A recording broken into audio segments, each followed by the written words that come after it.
How's it going, everybody? It's Clint from the Die Hard MMA podcast. This is UFC Vegas 259, most stacked card of the year. Me and my guest, Matt Holt, break the whole thing down from a betting perspective. Check it out at the link below. Head on over to odds.com. Give us a like while you're at it, and have a good week. Good luck on all your betting action. We got another exciting fight coming up here. Bantamweight tilt between Song Yadong taking on Kyler Phillips. Song Yadong 16-4. Kyler is 8-1, and he is the new hotness, Matt. There's a lot of that going around this week. I posted a picture a little earlier on Twitter that, boys, if your girl doesn't watch UFC, if she refuses to sit on the couch and watch MMA with you, this is the week. There's some bods. Dana White was like, Sean Shelby, I need the numbers of the women to go up. And he's like, I got you, bro. I got you. There's some good-looking man meat rolling around in there this week. Kyler Phillips rocking the long hair and the beard coming out of Arizona, the MMA lab. This is only his third UFC fight, though. So very, very exciting young prospect, flashy striking. He's going to have a 5-inch reach advantage. He throws the spinning heel kick to the body to soften people up, flying knees. He's an excellent grappler, and he's got these nice, smooth transitions, good timing on his level changes, and he's got some nasty ground and pound. So far, he's averaged 6.28 significant strikes per minute, which is a ridiculous work rate here. Song Yadong, team alpha male prospect, kind of carrying the flag at this point. Alpha male doesn't have much going for them these days, but this kid is legit. He is big for bantamweight, extremely physically strong, good footwork, sharp, accurate boxing. He's got a nice jab that he sticks out there, strong wrestling. He was able to out-wrestle Cody Stamann. If any of you follow UFC, you know just how impressive it is that someone was able to physically overpower Cody Stamann. And when he's got you hurt, he'll flurry up against the cage. He'll strike in combination and really likes to mix in body shots to break his opponents down.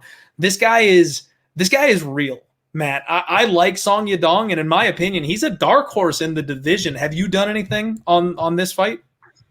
No, when I looked at last time I looked this morning, it was 160, which I thought was a little steep on Song Yadong, but I would only look to that side. I think his experience level is so far beyond what Kyler Phillips brings. And, I went back this past week and I was looking back through some fights and watched the Marlon Vera fight because I remember the first time I watched it thinking, boy, he faded bad.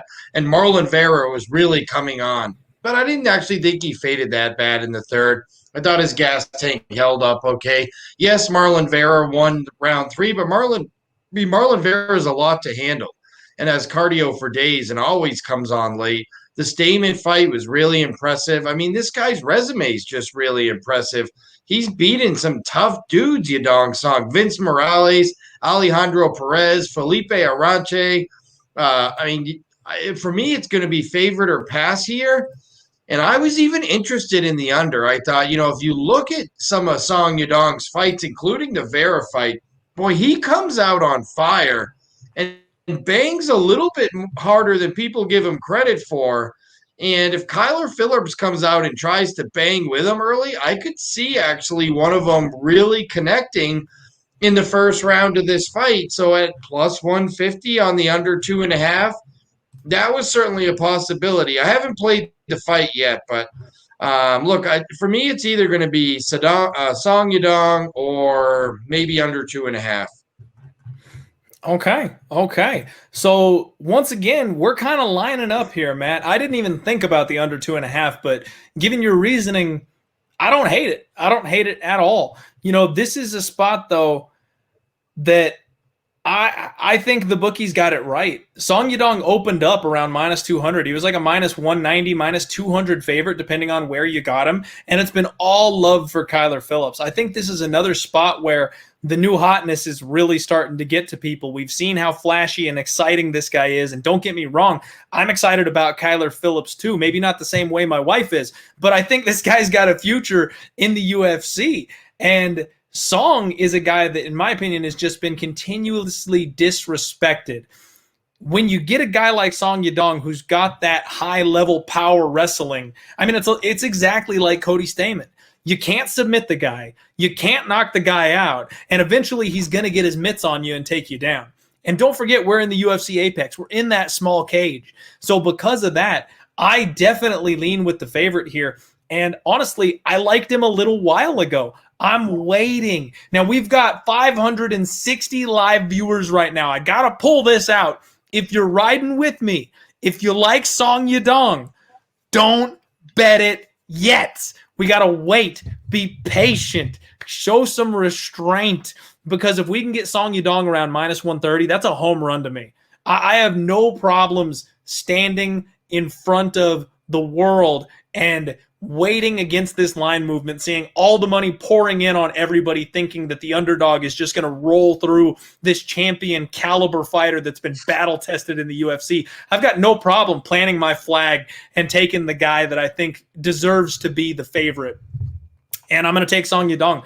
If I have to pay minus 150 for him, if that's as low as the line is going to go, I will. But I think with all the love coming in on the other side, I think we might get as low as minus 130 or minus 125. So that's what I'm doing. I'm going to wait for this line to crash as low as possible, and then I'm going to buy in on Song Yadong. I like that. I think you're right. I think the longer we wait, the better it's going to get. I love it. My boy Locker Room with me here, buying in at minus 142. All right. Another one that we just kind of tend to agree on here, Matt. It's a good night. It's a good night. I like when we line up. I feel like we usually do pretty well when we're on the same page. So hopefully a good sign for Saturday.